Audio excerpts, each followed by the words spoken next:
January 11th, 1982. A busy bus stop outside a college in Wadala, Mumbai. To anyone walking by, the young men loitering on the sidewalk looked like ordinary students holding heavy textbooks, but they were plainclothes police officers, and they had hollowed out the pages of those books to conceal loaded pistols. Without warning, the trap snapped shut. 5 bullets tore through the afternoon crowd, striking a man dead on the pavement. This was the first officially documented police encounter execution in Indian history. The police celebrated, but the target bleeding out on the street didn't fit the usual profile. He wasn't an illiterate street enforcer who grew up in the slums swinging a cricket bat. He was a university graduate. He held a science degree, having passed his exams with an impressive 78% in chemistry. To see how a brilliant honors student forced the police to execute him in broad daylight, we have to rewind 13 years and look at the fatal mistake the justice system made. In 1969, Manya Surve was an ambitious young man living in the claustrophobic chawls of Mumbai. While others around him fell into street crime, Manya spoke fluent English, dressed impeccably, and buried himself in his studies, desperate to secure a respectable life. But his older stepbrother ran a local extortion racket. One afternoon, an argument with a local businessman escalated, and the stepbrother's gang beat the man to death. Manya didn't throw a punch. He just happened to be standing nearby. That proximity was enough. A local inspector named Dabholkar saw an opportunity to quickly close a murder investigation. He swept Manya up in the arrests, fabricating a case to lock away everyone at the scene. The court refused to hear the truth.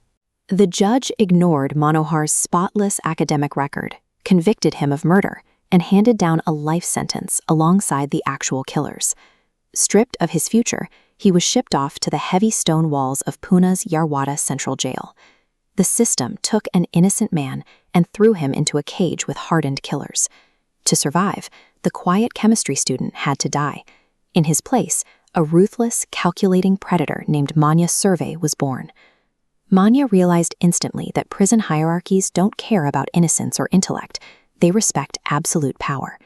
But instead of relying purely on muscle, he approached the criminal underworld as an applied science. He ordered foreign crime novels to his cell. While other inmates lifted weights, Manya studied the author James Hadley Chase. He watched the author signing these books, treating the fictional heists as highly detailed tactical manuals for logistics and evasion. By 1979, he engineered his exit. He initiated a severe hunger strike, starving himself until his weight plummeted by 20 kilograms, simulating a fatal illness.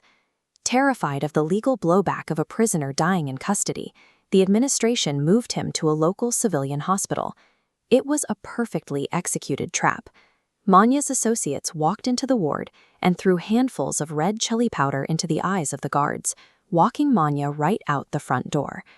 The justice system had completely failed. By locking up an innocent intellectual, they had accidentally forged an educated, highly motivated criminal mastermind and unleashed him back onto the streets. Manya ran his new syndicate like a ruthless corporation. He mandated strict discipline among his crew, demanding they map out 3 separate escape routes before initiating any bank robbery. He carried a specific, terrifying loadout everywhere he went: a loaded black pistol, a sharp, heavy dagger, and a glass bottle of acid. If a rival stood in his way, Manya would literally melt them out of the picture. He also tracked down Inspector Dabholkar, the cop who framed him a decade earlier. Manya subjected the officer to relentless psychological warfare, calling him constantly with death threats, until the terrified policeman dyed his hair black and fled to Delhi in hiding. While Manya terrorized the police, a massive shift was happening in the broader underworld. A young, fiercely ambitious smuggler named Dawood Ibrahim, alongside his older brother Shabir, was rapidly consolidating power over the city. Manya's ego wouldn't allow him to be second best. To prove his absolute dominance over the city, he decided to eliminate the kings of the underworld. He struck a tactical alliance with the rival Pathan gang. Their combined goal was singular: permanently cripple Dawood Ibrahim's rising criminal empire. Manya meticulously stalked Dawood's older brother, Shabir. He tracked his routines and waited for a slip-up. Late one night, Shabir made a fatal error, stopping alone at a petrol pump.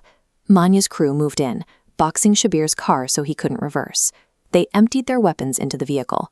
When the gunfire finally stopped, Manya stepped out, walked over to the wreckage, and finished the assassination with his dagger.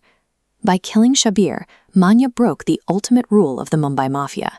He had transformed from a local bank robber into an existential threat to both the state government and the entire criminal ecosystem.